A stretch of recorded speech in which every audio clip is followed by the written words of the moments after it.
Class 10 का NCERT book का arithmetic progression का जो एक्सरसाइज 5.1 है, आज वो मैं करवाना जा रहा हूँ। इससे पहले मैं एक वीडियो अपलोड करके आपके पास वो दिया था, वो था कि इंट्रोडक्शन ऑफ अरिथमेटिक प्रोग्रेशन। तो आज वो जो एक्सरसाइज है वो हम यहाँ पर डिटेल्स करवाएंगे। स्वागत करता हूँ आप सभी को आलोक एजुकेशन चैनल यूट्यूब चैनल पे। तो आइए देखते हैं ये जो एक्सरसाइज 5.1 ये कैसे होता है। ये शुरू करने से पहले उसका जो फंडामेंटल चीज है वो मैं आपके सामने ऑलरेडी कर चुका हूं कि अरिथमेटिक प्रोग्रेशन सीरीज क्या है। अरिथमेटिक प्रोग्रेशन सीरीज आपको खाली देखना है कि ये सीरीज में कॉमन डिफरेंस सेम है या नहीं है। अगर वो कॉमन डिफरेंस सेम होता है तो ये डेफिनेटली अरिथमेटिक प्रोग्रेशन में रहता है। तो आइए शुरू करते हैं ये एक्सरसाइज का। Question number 1 bit I. देखिए दोस्तों, एक क्वेश्चन मैंने जो एक्सरसाइज 5.1 एनसीईआरटी बुक का ये मैंने यहाँ पर लिख दिया हूँ। आपको मेरी तरफ से एक स्पेशल रिक्वेस्ट है कि आप इस क्वेश्चन को बार बार पढ़ते जाना। जब तक समझ में नहीं आता है ना तो क्वेश्चन आप पढ़ते जाए। तो यहाँ पर क्या दिया है कि the taxi fare after each kilometre. Taxi fare मतलब जो गाड़ी चार्ज होता है, जो गाड़ी को हम भाड़े पे लेते हैं, तो उसका जो चार्जेस रहता है कुछ इस प्रकार। क्या कि पहला जो किलोमीटर रहता है ना, तो पहला किलोमीटर के लिए वो ₹15 चार्ज करता है। उसके बाद ये 1 किलोमीटर चला गया, उसके बाद जो सेकंड दो मतलब 1 किलोमीटर खत्म हो गया, अब शुरू हुआ 2 किलोमीटर। ये एडिशनली 8 किलोमीटर चार्ज होता है, यानी कि ये था 15, अब हो गया ₹23। और नेक्स्ट किलोमीटर के लिए 23 था, ₹23 प्लस 8 31। इस तरह की दिया गया। तो सीरीज आपका कैसे हो जाएगा? सीरीज आपका 15 23 31 39 ऐसे ही रहेगा।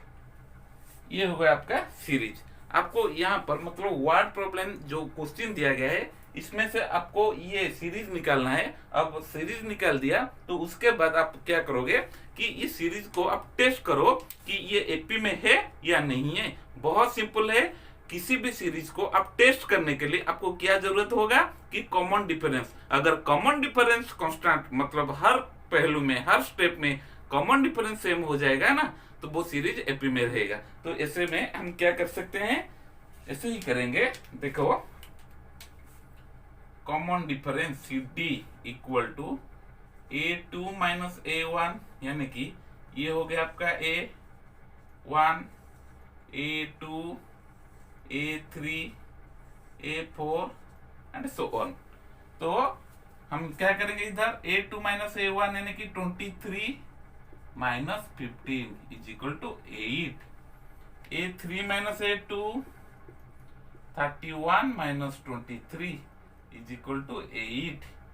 अब A4 minus A3 39 minus 31 is equal to 8। देखिए यहाँ पर हर स्टेप में जितना बार मैं सब्ट्रैक्ट कर रहा हूँ उनका जो डिफरेंस आता है वो 8 यानी कि कॉमन डिफरेंस 8 है।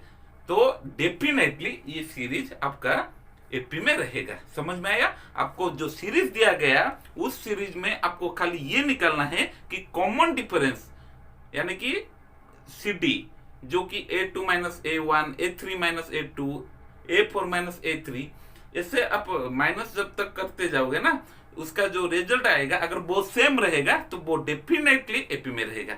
समझ में आया? अब देखिए क्वेश्चन नंबर 2 की ओर।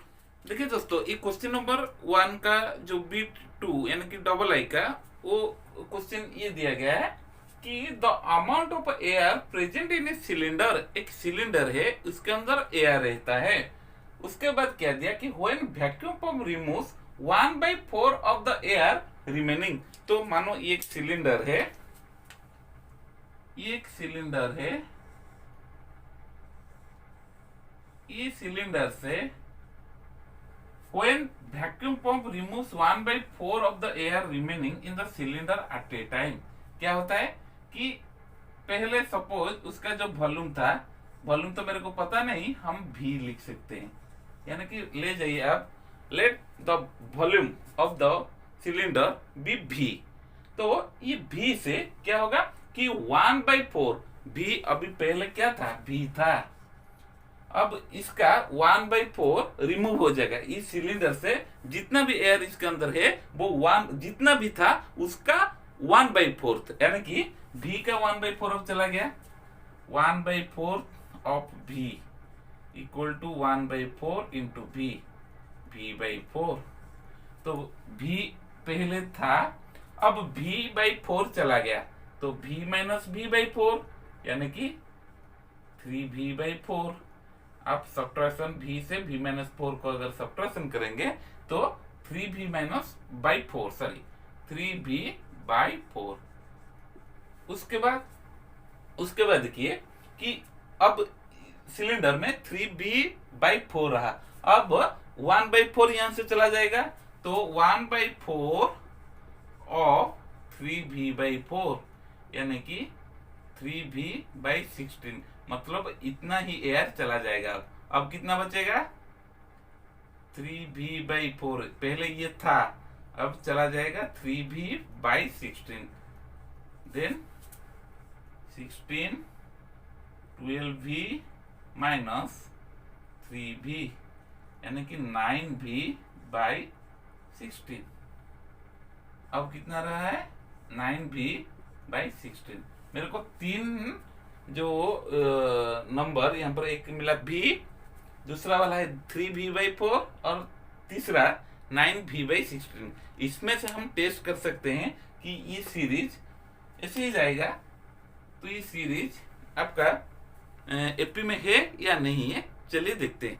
मैंने ऑलरेडी बोल चुका हूं कि ये सीरीज एपी में जानने के लिए हमको पहला काम है कि आपको कॉमन डिफरेंस निकालना है। तो कॉमन डिफरेंस कैसे निकलेगा, सिंपल सा चीज है, 3v/4 v minus v। Common difference 3v/4 minus v, यानी कि ये हो जाएगा 3v minus 4v minus v/4। इसको अब ये सब्ट्रैक्शन करो, 9v/16 minus 3v/4, 16 9v minus 12v minus 3v/16। तो देखिए यहाँ का जो मेरे को difference a2 minus a1 a3 minus a2 जो डिफरेंस मेरे को मिला वो होता है माइनस v/4 और ये होता है आपका माइनस 3v/4, जो कि बिल्कुल इक्वल नहीं है। आप बोल सकते कि सर आपको कैसे पता चल गया कि ये इक्वल नहीं है, क्योंकि इधर देखिए आप क्रॉस मल्टीप्लाई कर दीजिएगा। एक मिला माइनस v/4, दूसरा मिला माइनस 3v/16, क्रॉस मल्टीप्लाई कर दीजिए, माइनस 16v, इधर मिला माइनस 12v, जो कि बिल्कुल बराबर ही नहीं होता है। तो इस वजह से ये सीरीज एपी में हरगिज नहीं होगा। चलिए दोस्तों, अब क्वेश्चन नंबर 1 का जो ट्रिपल आई जो बीट होता है उसका जो प्रॉब्लम ये यहाँ पर मैंने लिखा हूँ उसका थोड़ा सॉल्व कर देते हैं। आपको ये ध्यान में रखना बच्चों कि ये जो वर्ड प्रॉब्लम क्वेश्चन आता है, क्वेश्चन को अच्छी तरह से समझिए प्लीज। मेरी तरफ से ये मेरा एक्सपीरियंस जो बता रहा है कि टीचर क्या बोल रहा है, ये चीज आप प्लीज ध्यान में रखिए। क्वेश्चन को जब तक समझ में नहीं आता है तब तक आप पढ़ते जाना, ये बहुत प्लस पॉइंट होगा आपके लिए। तो और बात को ज्यादा ना लंबा करते हुए क्वेश्चन नंबर 3 की ओर देखें। यहाँ पर दिया कि the cost of digging a well after every metre. ये जो क्वेश्चन है इस तरह की, मतलब उसका जो टाइप्स होता है कि ये वर्ड प्रॉब्लम में दिया होगा और आपको एपी सीरीज में, मतलब जो सीरीज होता है वो सीरीज में कन्वर्ट हो जाने के बाद आपको तय करना है कि ये एपी में है या नहीं। तो सिंपल सा थिंग्स है कि अगर आप इसका कॉमन डिफरेंस निकाल दोगे तो वो पता चल जाएगा कि ये सीरीज आखिर एपी में है या नहीं। चलिए, the cost of digging a well after every metre. जो वेल होता है, वेल को डिग मतलब जो ऊपर से जो मिट्टी जो निकलने के लिए वेल को एवरी मीटर के लिए वो चार्जेस इस तरह की दिया गया है। It cost ₹150 for the first. 1 metre जो नीचे गढ़ा होगा ना, जो होल होगा, तो 1 मीटर के लिए वो 150 चार्ज दिया गया। उसके बाद क्या दिया, राइजेशन मतलब इंक्रीज होता है, यहाँ पर इंक्रीज हो जाए कितना रुपीज, 50 रुपीज। देखिए पहला जो उसका जो मतलब जो लेबर रहते हैं उनका जो कंडीशन था, पहले बोलेंगे ₹150। उसके बाद ये पॉइंट को नोट कर दीजिएगा। ये पॉइंट क्या है कि हर मीटर में वो 50 रुपीज ज्यादा लेंगे, यानी कि पहला जो दिया गया वो रहा आपका ₹150। उसके बाद 50 रुपीज इंक्रीज हुआ, मतलब पहले था 150, अब हो जाएगा 150 प्लस 50 कितना होगा 200। उसके बाद 200 था, अब फिर से 50 एडिशनली तुम ऐड करोगे यहाँ पर, क्योंकि हर मीटर में वो राइज होता है, राइज मतलब इंक्रीज होता है, तो 250 हो जाएगा। उसके बाद 300, मतलब इस तरह की ये सीरीज दिया गया है।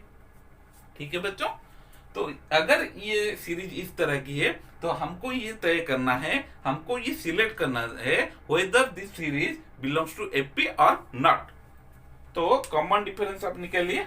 Common difference C D equal to 200 minus, मैंने इंट्रोडक्शन में पूरा जो एपी का जो कॉमन डिफरेंस निकालने के लिए फॉर्मूला मैंने वो करवा दिया था, आप वो वीडियो पे भी देख सकते हैं। 200 माइनस 1 माने कि A2 minus A1 is equal to 50। उसके बाद A3 minus A2 is equal to 50। 300 minus 250 is equal to 50। मतलब यहाँ पर हर डिफरेंस जो आता है वो आता है आपका 50, यानी कि common difference remains constant, that's why this series belongs to AP. हाँ, ये क्वेश्चन का जो सीरीज आता है वो डेफिनेटली एपी में रहेगा। अब क्वेश्चन नंबर IV की ओर बढ़ते हैं। चलिए दोस्तों, इस क्वेश्चन नंबर 3 में जो मैथमेटिक्स का कुछ पार्ट दिया गया है, आप कंपेयरिंग क्वांटिटीज में जरूर पढ़े होंगे कि जो ये बिजनेस का चक्कर रहता है ना, जो सिंपल इंटरेस्ट और कंपाउंड इंटरेस्ट। सिंपल इंटरेस्ट कैसे निकलता है, सिंपल इंटरेस्ट यानी कि SI is equal to P into T into R by 100, और compound interest is equal to P whole into 1 plus R by 100 to the power T, और N भी हो सकता है। तो T माने कि टाइम पीरियड, जो टाइम दिया गया है वो ऊपर रहेगा। तो ये है डिफरेंस सिंपल इंटरेस्ट और कंपाउंड इंटरेस्ट। ये मेरा कहने का पीछे जो राज होता है वो ये क्वेश्चन से लिंक रखता है। क्या है कि the amount of money in the account every year when ₹10,000 is deposited at compound interest. यहाँ पर जो क्वेश्चन में दिया गया कि ये कंपाउंड इंटरेस्ट में ये आपको जो अमाउंट मिलेगा, मतलब इधर आपका प्रिंसिपल कितना दिया, principal is equal to ₹10,000 and rate of interest R is equal to 8%। The amount of every year, मतलब हर साल का हमको निकालना है, पर पहला साल का कितना निकलता है वो end of the second year वो भी कितना आता है। ये होता है आपका कंपाउंड इंटरेस्ट का टेक्निक। तो कंपाउंड इंटरेस्ट यानी कि amount is equal to P, आप फॉर्मूला लिख दीजिए पहले, formula P whole into 1 plus R by 100 to the power T, और कोई भी N भी कुछ बुक में दिया गया है, आप ये भी नोट कर सकते हैं। तो T जितना मतलब वो उसका वैल्यू जो होगा, N भी बोथ आर सेम।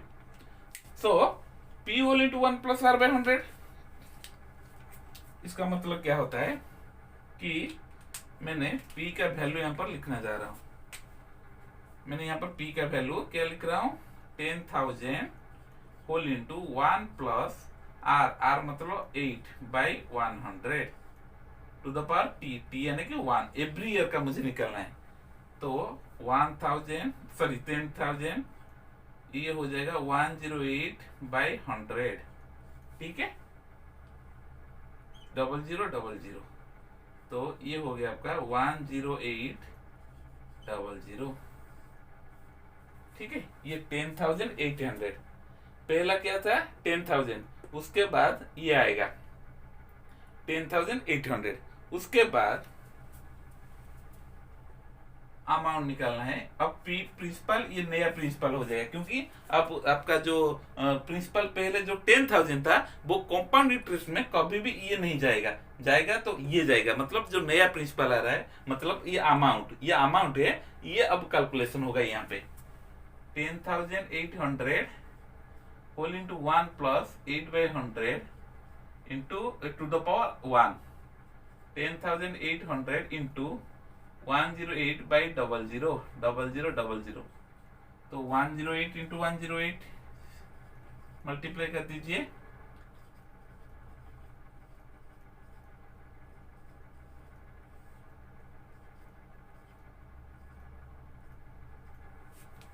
वन 1664।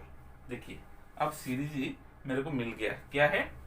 पहला 10,000, उसके बाद 10,800, उसके बाद 11,664। और भी हो सकता है, और भी होगा, मतलब अब नया प्रिंसिपल ये हो जाएगा। इसको लेकर आप अमाउंट निकालोगे, फिर जो नया आएगा फिर उसको लेकर आप अमाउंट निकालोगे। मैंने 3 ही काफी होगा, क्योंकि यहाँ पर मेरे को कॉमन डिफरेंस निकालना है। ऐसे में तो अगर निकालू तो समय बर्बाद हो जाएगा। क्यों? क्योंकि मेरे को 3 या 4 डिजिट काफी होता है, 4 नंबर काफी होता है कि कॉमन डिफरेंस निकालने के लिए। तो इधर पहला जो होता है, देखिए A2 माइनस A1, 10,800 माइनस 10,000 आ गया आपका 800। पहला जो डिफरेंस आता है इसका माइनस करने के बाद 800 आता है। और next to right A3 minus A2, that means 11,664 minus 10,800, 4, 6, 8। Look at the whiteboard here. A2 minus A1 is equal to 800 and A3 minus A2 equal to 864. That's why this question does not belong to AP. मतलब ये AP में बिल्कुल ही नहीं रहेगा। क्यों? क्योंकि आपका जो सीरीज दिया गया, सीरीज में आपका पहला आता है 800, उसके बाद आता है 864, जो कि कॉमन डिफरेंस बिल्कुल सेम नहीं रहता है। सो ये क्वेश्चन का जो सीरीज होता है वो बिल्कुल एपी में नहीं रहेगा। ठीक है, अब देखिए दोस्तों क्वेश्चन नंबर 2 में आपको जो इधर कुछ क्वेश्चन वर्ड प्रॉब्लम नहीं दिया है, सिंपली ये दिया गया कि आपको राइट फर्स्ट 4 टर्म्स, आपको जो एपी सीरीज होता है उसका 4 टर्म आपको लिखना है, जिसमें पहला टर्म दे दिया है as well as common difference also is given there. That means आपको 4 टर्म लिखना है where you can find A and a D. That means A और D का वैल्यू भी दे दिया है, यानी कि D कितना है और A कितना है, तो ये दे दिया, मतलब आपको 4 टर्म लिखना है। तो 4 टर्म एपी का कैसे लिखते हैं? देखिए मैंने इंट्रोडक्शन में लिख दिया हूं कि एपी का सीरीज इस तरह की रहता है A plus D, A plus 2D, A plus 3D। देखिए बहुत सिंपल क्वेश्चन है, आप आंख बंद कर भी ये कर सकते हैं। A होता है आपका 10, तो पहला टर्म मिल गया। A प्लस D यानी कि 10 प्लस 10 20, सेकेंड टर्म भी मिल गया। A plus 2D 10 plus 2 into D। आपको पहले यहाँ पर क्या करना है, पहले इधर ब्रैकेट नहीं है, मतलब पहले मल्टीप्लिकेशन का काम करना है। बॉडमास रूल आप पढ़े होंगे, तो पहले आता है मल्टीप्लिकेशन, उसके बाद एडिशन। तो पहले मैं क्या करूंगा, 10 प्लस 2 को 10 के साथ मल्टीप्लाई करूंगा 20, अब हो गया 30। अब फोर्थ, मतलब ये फर्स्ट टर्म, ये आपका सेकेंड टर्म, ये थर्ड एंड लास्ट टर्म ए, यानी कि 10 प्लस 3 इंटू 10, 10 प्लस 3 10 जा 30, 40। तो 4 टर्म्स सर आप यहां पर लिखोगे, 4 टर्म्स आर 10 20 30 40। ये होगा आपका 4 टर्म, 4 टर्म दे दिया है। ठीक है, क्वेश्चन नंबर 2 में दोस्तों कि आपको जो 2 का जो B2 होता है, इसमें A इज इक्वल टू -2 दे दिया है और D भी 0 दे दिया है। सेम फॉर्मूला इधर लिख दीजिए, A plus B, A plus 2D, A plus 3D। तो A मतलब -2 ऑलरेडी दे दिया है। अब ए मतलब -2 प्लस डी यानी कि 0, ये भी -2, ए -2 प्लस 2 इंटू डी, डी यानी कि 0, -2 2 इंटू 0 0 इक्वल टू -2। अब ए प्लस 3 डी माने -2 plus 3 into 0, -2 plus 0 equal to -2। देखिए this is your first term, second term, third term and fourth term हो गया। अब क्वेश्चन नंबर ट्रिपल आई का देखिए, 2 का triple I, A is equal to 4 दिया है, डी इज इक्वल टू -3, तो पहला term A is equal to मिल गया आपको 4, second term A plus D is equal to 4 plus D कितना दिया है -3, यानी कि 4 -3 कितना हो जाएगा 1 1 2। अब थर्ड वाला a plus 2d 4 plus 2 into -3 यानी कि 4 प्लस -6। देखिए इधर 4 प्लस -6 यानी कि 6 एक नेगेटिव इंटीजर है, 4 एक पॉजिटिव इंटीजर है, तो इसमें हम क्या करेंगे, अगर इंटीजर में अभी भी थोड़ा बहुत डाउट है तो आपको क्या सिलेक्ट करना है कि इधर देखिए 4 बड़ा है या 6 बड़ा है, 6 बड़ा है, उसका सिंबल क्या होता है, इसका सिंबल क्या दिया है माइनस, यानी कि माइनस बड़े से छोटे को माइनस कर दो, 6 - 4 यानी कि 2, ठीक है। 4 प्लस -6 यानी कि ये जो 6 बड़ा है उसका सिंबल देखिए, पहले माइनस दे दिया, 6 से 4 माइनस हो जाएगा, ठीक है। अब फोर्थ वाला 4 plus 3 into D, 4 plus minus 3 3 जा 9, सेम फॉर्मूला, माइनस सिंबल देकर बड़े से छोटे को मैं माइनस कर देता हूँ। क्यों माइनस सिंबल इसलिए दिया हूँ क्योंकि 9 आप भूल जाइए, सारा सिंबल जितने भी होते हैं ना यहाँ पे सारे पे, तो आप भूल जाइए, इधर आपको खाली ये तय करना है कि इसमें से बड़ा कौन है, 4 बड़ा है या 9 बड़ा। तो अगर 9 बड़ा है, पहले आपको देखना है कि बड़ा का सिंबल क्या होता है, लेफ्ट साइड में वो माइनस होता है, तो माइनस सिंबल देकर बड़े से छोटे को माइनस कर लेना। अब मिल गया, ये होता है पहला, सेकेंड, थर्ड और फोर्थ, ठीक है। देखिए इधर ए दिया है -1 और डी दिया है 1/2, यानी कि ए तो आपको पता चल गया है कितना है -1। अब second term a plus D यानी कि -1 प्लस 1/2, एलसीएम ले जाइए 2 1 को डिवाइड कर दीजिए, 2 - 2 प्लस 1, क्योंकि 2 को 2 से डिवाइड करने से 1 1 1 जी 1, -1/2, ये हो गया सेकेंड टर्म। अब third term a plus 2 -1 plus 1/2 into 2 simplify कर दिया मैंने। अब -1 plus 1 equal to 0, a plus 3d -1 plus 3 into D -1 plus 3/2, LCM ले जाइए 2 हो जाएगा, इसको इसके साथ मतलब इसके नीचे कुछ नहीं, मतलब क्या है 1 है, 2 को 1 के साथ डिवाइड कर दीजिए, 2 इंटू -1 इंटू 2। देखिए मैं थोड़ा लेंथी करके करता हूँ कि क्योंकि अब ताकि आपका कॉन्सेप्ट क्लियर हो जाए।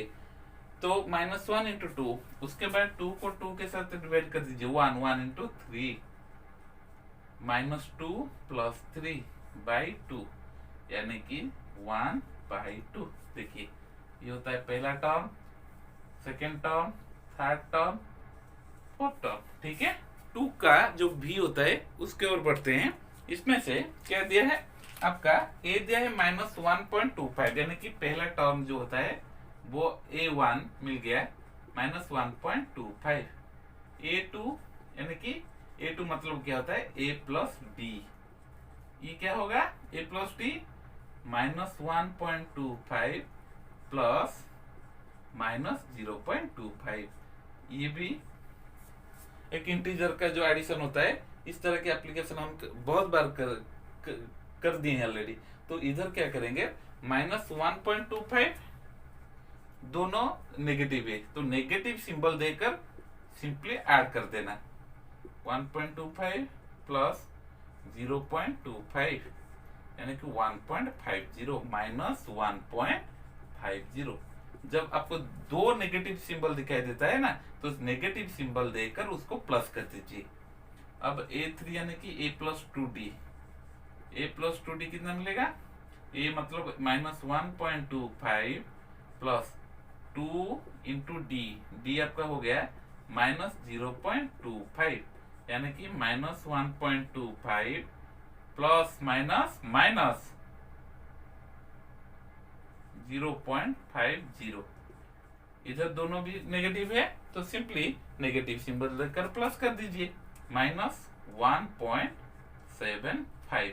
ये हो गया आपका थर्ड टर्म। और 4 वाला यानी कि A4 equal to A plus 3D माने minus 1.25 plus 3 into D, D मतलब माइनस 0.25, 0.75 यानी कि माइनस, इधर ये भी नेगेटिव है ये भी नेगेटिव है तो नेगेटिव सिंबल देकर दोनों को प्लस कर देना, ऐड कर देना, माइनस 2.0। ठीक है, तो ये होगा वन पहला वाला term, second, third one and fourth one हो गए। 4 टर्म्स आर देयर। ये जो सीरीज दिया है ये एपी में है, इंस्ट्रक्शन ये दिया कि ये जो सीरीज दिया है ये बिल्कुल एपी में है और कोई दिक्कत नहीं। एपी में है मतलब उसका पहला वाला टर्म आपको सामने वो दिखाई दे रहा है और जो कॉमन डिफरेंस वो भी आपको मिल जाएगा। Right the first term and com, very simple. दुनिया में ऐसे सिंपल तो मैथ्स नहीं मिलेगा ना, तो यूं ही चुटकी में वो हो जाएगा। देखिए तो पहला वाला क्या है? ए, ए मतलब पहला जो टर्म होता है ये होता है ए, ए इज इक्वल टू 3। अब कॉमन डिफरेंस, कॉमन डिफरेंस यानी कि सी डी इक्वल टू पहला 1 और 3, 1 माइनस 3 माने A2 माइनस A1 माइनस 2 हो गया। अब आगे करने की कोई जरूरत है ही नहीं, एक डिफरेंस आप निकल दीजिए वो आपका हो जाएगा कॉमन डिफरेंस, क्योंकि the instruction is given there the series belongs to an AP. जो सीरीज दिया है वो एपी में है। अगर वो दिया होता कि आप टेस्ट कीजिए ये सीरीज एपी में है या नहीं है, आपको पूरा beat by beat, step by step आपको चेक करना है और कॉमन डिफरेंस आपको उस वक्त निकालना है कि सब केस में आपका कॉमन डिफरेंस सेम आना चाहिए। पर यहाँ पर तो एपी में दे दिया है और कोई दिक्कत नहीं, खाली एक का सब्ट्रैक्शन करके आप निकाल दीजिए, ये this is the common difference. अब क्वेश्चन नंबर बीट डबल आई की तरफ से बढ़ते हैं। अब देखिए क्वेश्चन नंबर 2 दोस्तों, कि यहाँ पर ये सीरीज जो दिया है ये बहुत भी इजी है, ये चुटकी में ये हो जाएगा। ए क्या मिल गया आपका -5 यानी कि कॉमन, और कॉमन डिफरेंस -1 माइनस ऑफ -5। क्यों? कॉमन डिफरेंस आपका जो मिल रहा है वो जो निकलने के लिए formula A2 minus A1, A3 minus A2, ये हमेशा अपने दिमाग के अंदर फिट कर दीजिए। कॉमन डिफरेंस निकलने के लिए क्या फॉर्मूला है वो बहुत आसानी से अब निकल सकता है, -1 माइनस माइनस प्लस 5 यानी कि +4। तो कॉमन डिफरेंस इसका A is equal to -5 and C D यानी कि common difference is equal to 4। ठीक है, इस क्वेश्चन को देखिए दोस्तों, एक क्वेश्चन नंबर जो 2-3 का सॉरी ट्रिपल आई में करवाने जा रहा हूँ। ये फ्रैक्शन में दिया गया है, आपका कॉन्सेप्ट क्लियर है तो फ्रैक्शन हो या इंटीजर हो कोई प्रॉब्लम नहीं होता है, तो आराम से वो हो जाएगा। तो इधर ये फ्रैक्शन दिया है, ये फ्रैक्शन को कैसे हम ए निकालेंगे और डी निकालेंगे। ए सिंपली आपका 1/3 और कॉमन डिफरेंस एक ही निकलना है और कुछ जरूरत है ही नहीं, 5/3 माइनस 1/3। क्यों मैं एक का जो बात किया अभी, क्योंकि इधर ये सीरीज ऑलरेडी एपी में है, वो दे दिया है, हमको और कुछ चिंता करने की जरूरत है ही नहीं। तो ये 3, 5 माइनस 1 यानी कि 4/3। अब कॉमन डिफरेंस मिल गया, ये भी मिल गया। ठीक है, अब क्वेश्चन नंबर आई भी। अब इस क्वेश्चन को देखिए, ये डेसिमल में दिया है, कोई प्रॉब्लम नहीं, एज यूजुअल आप जैसे पहले कर रहे थे अभी वो भी करोगे। a is equal to 0.6 and a common difference is equal to 1.7 minus 0.6. So the result will be 1.1, मतलब इसका कॉमन डिफरेंस हो गया। अब देखिए दोस्तों, ये जो एक्सरसाइज 5.1 का है वो मैंने आज 1 से 3 तक किया, और बाकी अगले वीडियो में 4 और 5 का वो सॉल्व जल्द से जल्द करवाऊंगा। अगले वीडियो के लिए आप मेरा यूट्यूब चैनल सब्सक्राइब करते रहना और लाइक भी करते रहना। तब तक के लिए मैं आपसे विदाई लेता हूँ। Take care of your health. Bye bye.